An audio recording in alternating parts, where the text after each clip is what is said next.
Bienvenidos a Media de Medios, nuestra media hora de reflexión semanal sobre los medios de comunicación. Hoy vamos a tocar el tema de la crónica y el reportaje que, a juzgar por lo poco que aparecen en la prensa nacional, estarían amenazados de muerte.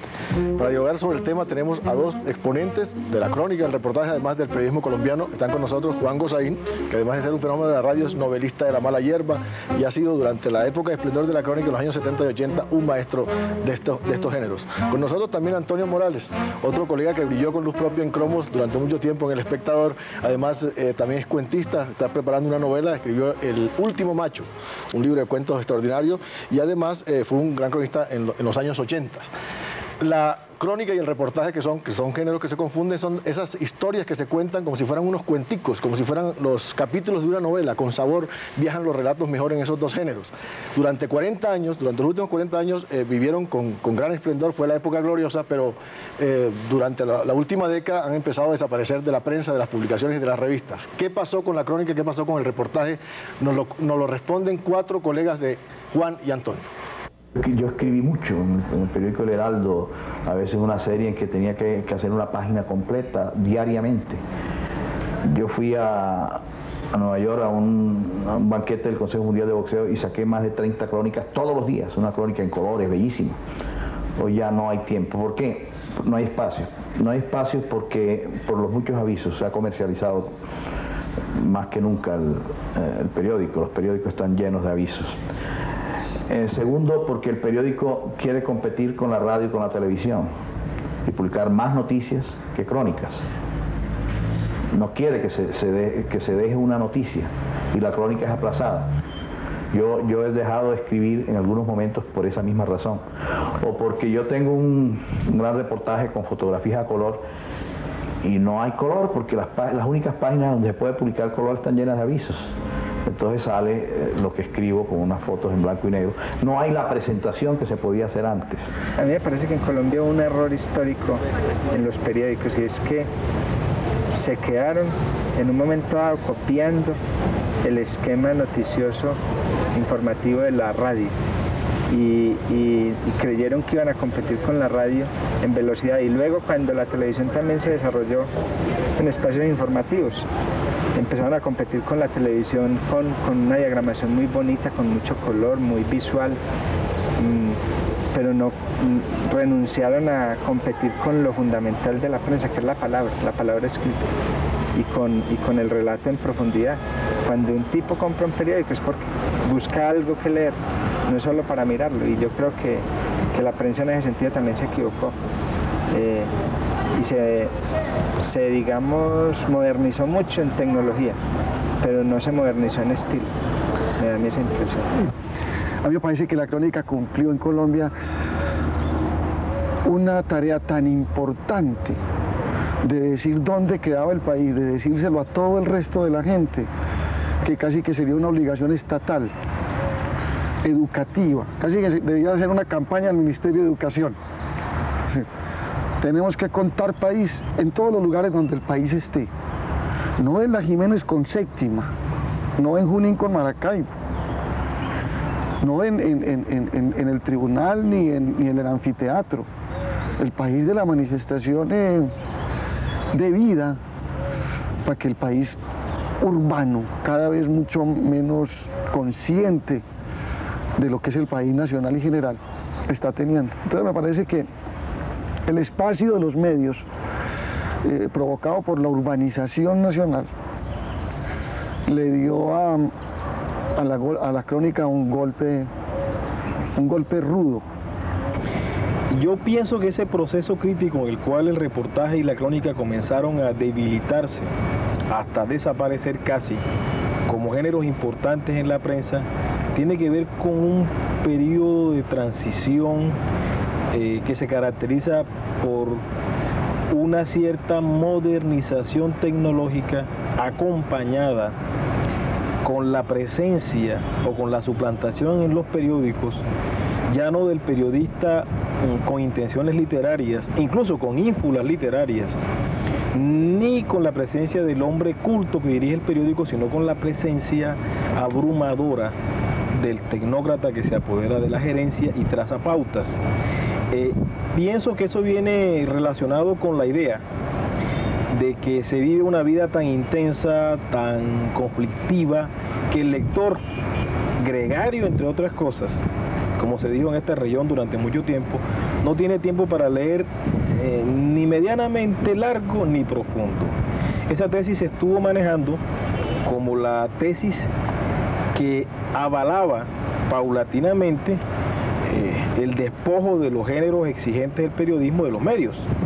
Y se traía, por el contrario, la idea de que escribir corto en ciudades en las que la luz era desbordante, como Cartagena, fue una tesis que se manejó en esta región, era la única salida para acercar a un lector que tendía por naturaleza a lo superficial.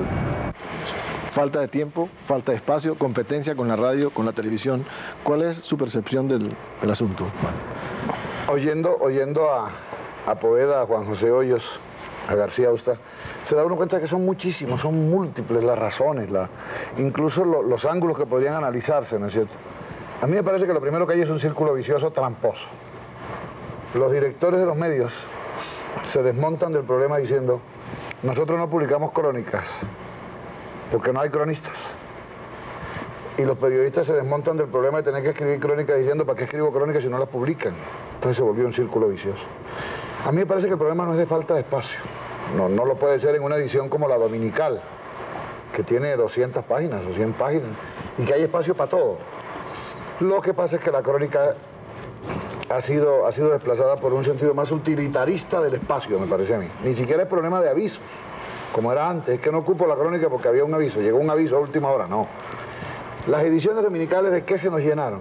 De teléfonos rosas y chismes de farándula. A eso se dedicaron las páginas que antes eran de crónicas, de un periodismo más literario, un periodismo más donoso, mejor hecho, más profundo. No, eso se llenó de chismes y de politólogos. Yo estoy asombrado con la proliferación de politólogos de todas las ediciones dominicales, todos con un asterisco y al final dice profesor de la universidad tal, profesor de la universidad, experto en ciencia. Me parece que básicamente hubo un desplazamiento de interés de los medios, no de los lectores. Pues yo agregaría lo que dice Juan, con quien estoy totalmente de acuerdo, otros puntos como de origen del déficit de la crónica del país. Yo siento que, por ejemplo, en la academia, en las universidades, en las facultades de comunicación, no existe como tal el género de la crónica, ni se trabaja, ni se estudia, ni se estimula para nada. Y veo otra cosa, y es que un poco los tiempos históricos, en dos sentidos, el tiempo histórico propio nuestro, de un país en conflicto, un país donde se han agudizado las contradicciones de toda índole, la crónica no entra muy fácilmente en el contexto de la temática contemporánea que le podría interesar a los medios. En ese sentido, los medios les interesa el inmediatismo, la noticia grande, la chiva, el narcotráfico, en fin, los temas recurrentes. La crónica como que no la han dejado permear ese tipo de temas, ¿no es cierto? Y por último, siento que también eso que andaba en llamar olímpicamente y grandilocuentemente la posmodernidad, o sea, el pragmatismo, ha calado también dentro de los periodistas que son pragmáticos, y la crónica sí es absolutamente antipragmática. La crónica es el regodeo, exacto. Es el regodeo y es el barroco, de alguna manera, el barroco criollo. Sí, así es. En eso vamos a ahondar dentro de poco. El escritor Juan José Hoyos, a quien conocemos por sus crónicas en el tiempo bastante, que ha escrito libros como novelista, fue ganador del premio Germán Arciniegas de periodismo hace poco, encuentra razones de la crisis de la crónica y del reportaje en la violencia irracional que ha vivido el país durante los últimos 20 años. O sea, la situación de nuestro país se volvió tan conflictiva que yo creo que informar de las cosas que sucedían, tan duras, tan terribles, tan contradictorias como ciertas masacres, se volvió un lío para los periódicos. Los periódicos no sabían qué hacer con ese tipo de violencia, no sabían qué hacer con el narcotráfico, porque es que el narcotráfico empezó y no aparecía en los periódicos. Se vivía o sea, en la vida social se aceptaba, pero en los periódicos no salía, solo salía en la Crónica Roja cuando había alguna detención, alguna muerte, pero pero nunca se supo cómo contar eso, ni se logró como tomar distancia frente a ese fenómeno. También pienso que la misma violencia hacía muy difícil y muy peligroso el desplazamiento de los periodistas. También creo que se fue volviendo como un paradigma profesional el tipo de periodista que no investigaba. Yo recuerdo mucho, por ejemplo, que en El Tiempo fue casi al mismo tiempo la desaparición de la unidad investigativa y de la gente que hacía crónica y reportaje. Y 5 años después ya no había nada. Y se informaba sobre toda la situación de violencia en nuestro país y todo lo que estaba sucediendo, pero simplemente con comunicados oficiales, con declaraciones de una sola fuente, con lo que dijeran los militares, con lo que dijeran los gobernadores, los ministros, y la gente no hablaba, la gente no tenía voz, y nadie iba a los lugares donde estaban sucediendo los hechos más importantes a contar cómo había visto eso, por lo menos en prensa. Puede que en televisión haya quedado alguien que hiciera eso y en radio, pero en prensa se acabó eso. ¿No será que tanta violencia y tanta corrupción generó más una necesidad del periodismo investigativo que de la crónica y el reportaje y la gente se fue por ahí? A mí me parece que la violencia, en el sentido de noticia vertiginosa, probablemente sí atentó contra la crónica. No lo creo mucho en el sentido en que dice Juan José Hoyos en relación con el miedo, por ejemplo. No, me parece que es que el afán informativo, como en el proceso 8000, ha llevado a la falta de sacarle tiempo, el tiempo que se requiere para investigar, para escribir bien una crónica. El proceso 8000 está lleno de información, buena, mala, filtraciones, divulgación de noticias. Pero ¿dónde está la gran crónica? Y eso sí que daba para todo. Los solos protagonistas daban para hacer maravillas. Claro. No las hemos visto. Yo no creo mucho que sea razón de la violencia, sino del ritmo vertiginoso de las noticias en Colombia. Pero también podría haber crónicas semanales, ¿no? Podría ser. O que habría que dejar pasar un poco el tiempo para que eso se sopesara, se tamizara, porque también se necesita como tranquilidad para contar una crónica. No, pero además lo que no se haga en calor en una crónica es muy difícil hacerlo, después se vuelve frío. Le pasa como el plomo de los linotipos, eso es en caliente, sí. Frío no es posible. ¿Tú qué opinas? Pues retomando un poco lo de Juan, del proceso, yo recuerdo, del proceso 8000, yo recuerdo hace ya rato, hace unos 20 años, donde había procesos judiciales y hechos judiciales no tan trascendentales, pero de alguna manera con una cierta fuerza, en que había la información puntual, coyuntural sobre lo que estaba ocurriendo, pero había un bicho raro en las redacciones que se ocupaba de los sentidos. Entonces el tipo se iba al juicio al general Ordóñez, recuerdo, por ejemplo, el que fue jefe del DAS, que tuvo algún problema judicial, y el tipo, el jefe de redacción le decía a uno, usted simplemente vaya, huela, mire, guste, palpe y cuénteme ese tipo qué le está pasando. En su corazón, en su... Sí. También hay un problema adicional que me parece que no hemos tocado, que es el problema de diseños, ¿cierto?, en los espacios periodísticos. Ahora resulta que el problema es de diseño, de diagramación, y son cosas modernas, y la diagramación moderna se llama ilustración. Y entonces las secciones ahora se llaman las fotos de la semana, ¿cierto? Y resulta que con el viejo adagio, peligroso y mentiroso como casi todos esos adagios, de esos refranes y cosas, que dice que una imagen vale más que 1000 palabras. Yo lo que sigo creyendo es que una palabra vale más que 1000 imágenes. Una palabra bien dicha, donde toca, ¿cierto? Una imagen con palabras. Una imagen, una descripción. Una metáfora. Correcto. Claro, ¿no? Y que competía, la prensa comenzó a competir con la radio, luego compitió con la fotografía, con el cine, con la televisión. Se puso a competir con todo el mundo y no encontró su identidad. No encontró identidad para eso, y a mí me da un dolor recordar a aquellos lectores de crónicas dominicales que andaban 15 días después con el periódico de 15 días antes aquí doblado. O sea, que es una cosa buenísima que me la voy a leer. La gente tiene tiempo de leerlo, Domingo. A propósito de eso, si uno se pone a pensar, crónica viene de cronos, de tiempo. Yo lo que sentía con la posmodernidad y ese pragmatismo es que los tiempos que andan transcurriendo son tan rápidos que no hay tiempo. Así sea una paradoja.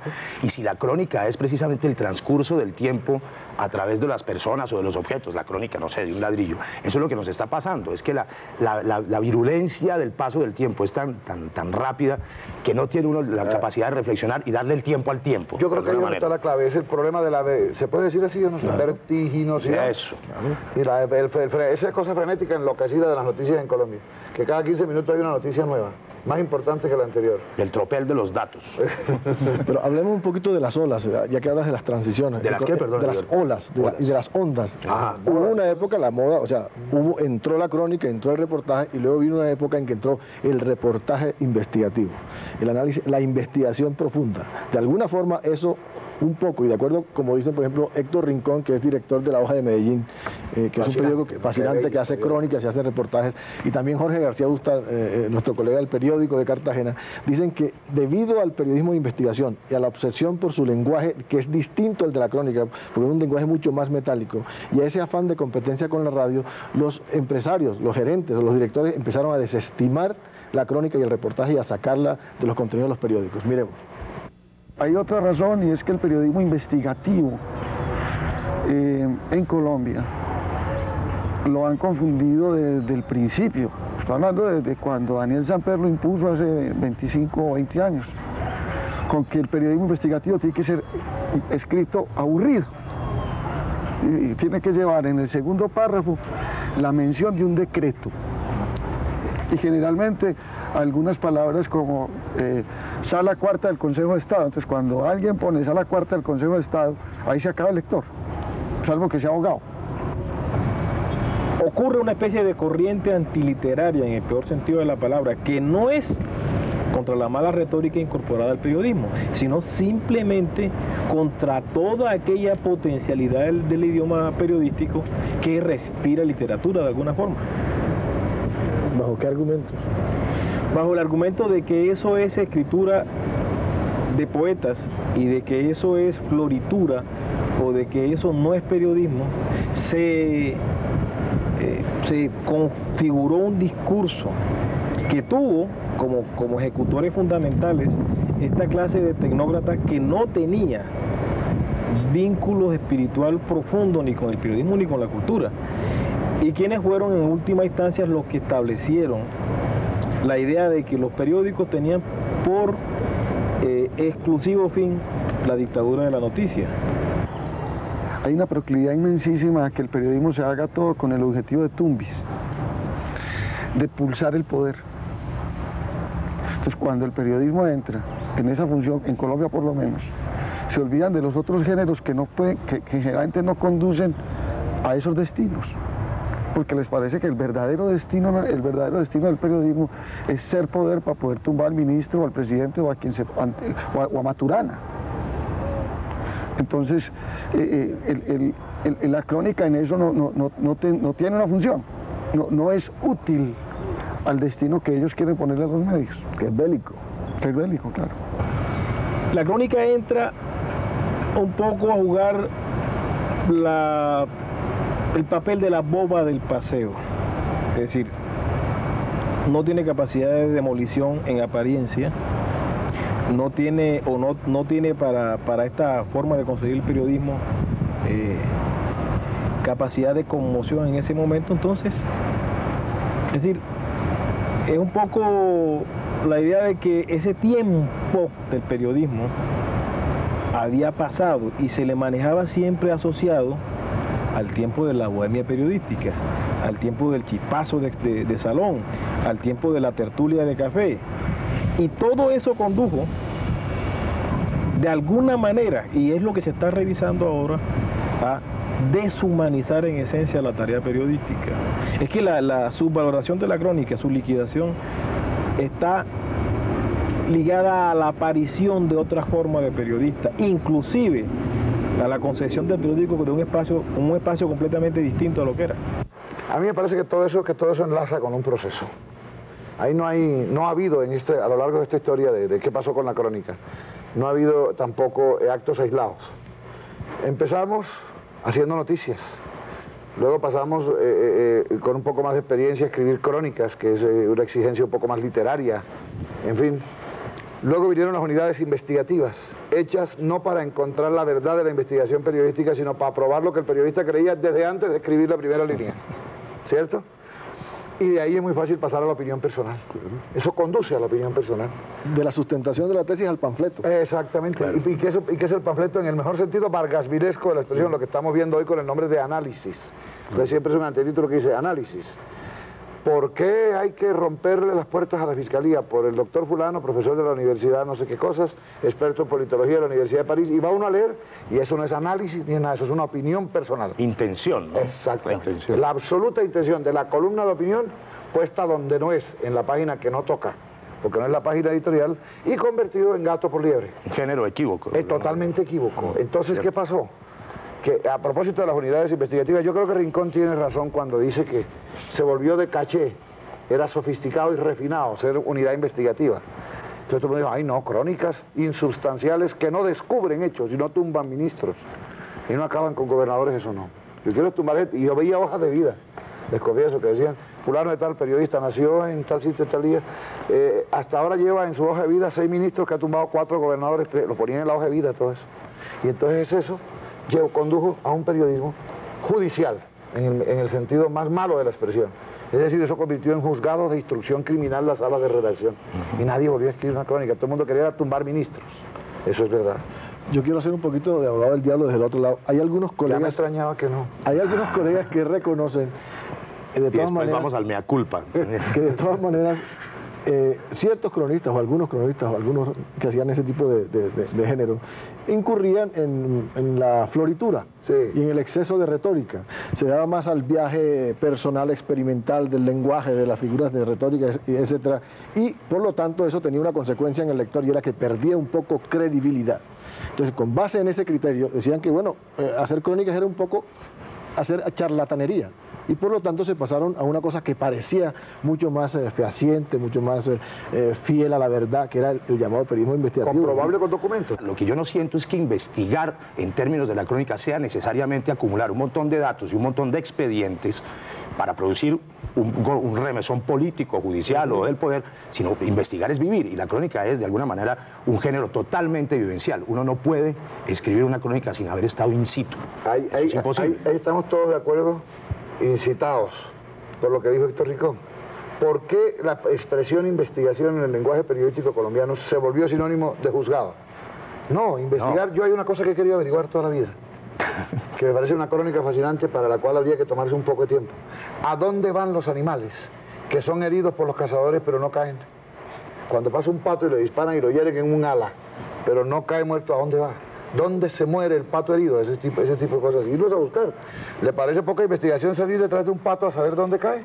El problema no es que se haya vuelto periodismo de investigación, es que se judicializó el término investigación para el trabajo periodístico. ¿Y sabes qué otra cosa? En esa perversión de la crónica, perdón, que yo les decía, es que aprovechándose de esa ligación con el poder, algunos periodistas empezaron a dejar de meterle información que debe tener la crónica, datos, que la crónica es un género periodístico que pretende, como cualquier género periodístico, informar, claro. Y empezaron a perturbar el alma misma de la crónica sin datos, sin una estructura periodística, con florituras, con carreta, de tal manera que la crónica dejó de encarretar, siento yo, también al lector o al televidente. Eso también tiene un sentido. Interesante, por tanta carreta lo dejó de encarretar. Sí. Don Gabriel Cano llamaba eso, con una expresión muy bella que creo que es del periodismo de los años 30 colombiano, que es cerebro mágico. El cerebro mágico. Sentarse claro. A imaginarse las cosas mientras las escribe sin investigarlas. Sí. Y no hay que olvidar una cosa.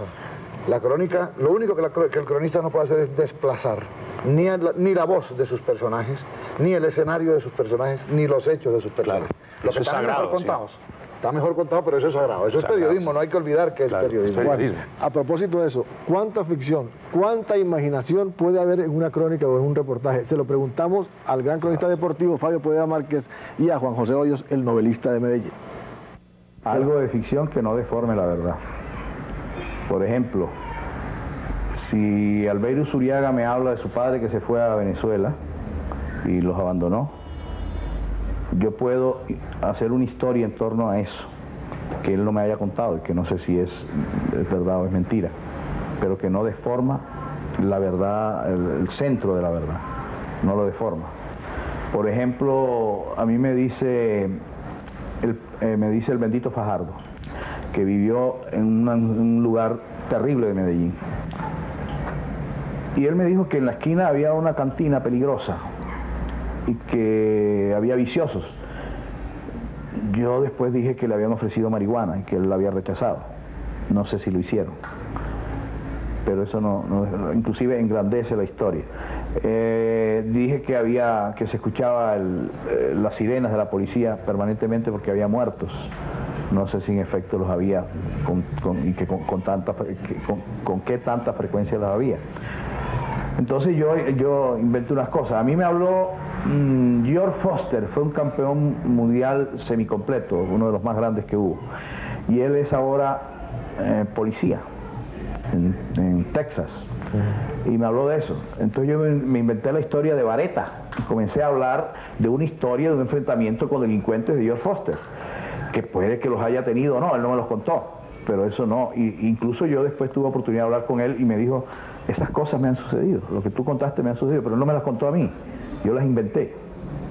Yo creo que el gran despliegue de imaginación que hay que hacer es en el trabajo de campo, ¿no es cierto? En la búsqueda de las historias, en el encuentro con los personajes, en la realidad. Luego hay que echar mano del oficio para contar eso bien, pero yo no creo que contarlo bien sea como lograr a base de palabras bonitas una bella historia. No, yo creo que las historias bonitas siempre las da en la realidad. Yo creo que todo buen relato en el fondo es una buena organización de los hechos que uno vio. No es, digamos, como la sal, la pimienta y los condimentos literarios que se le agregan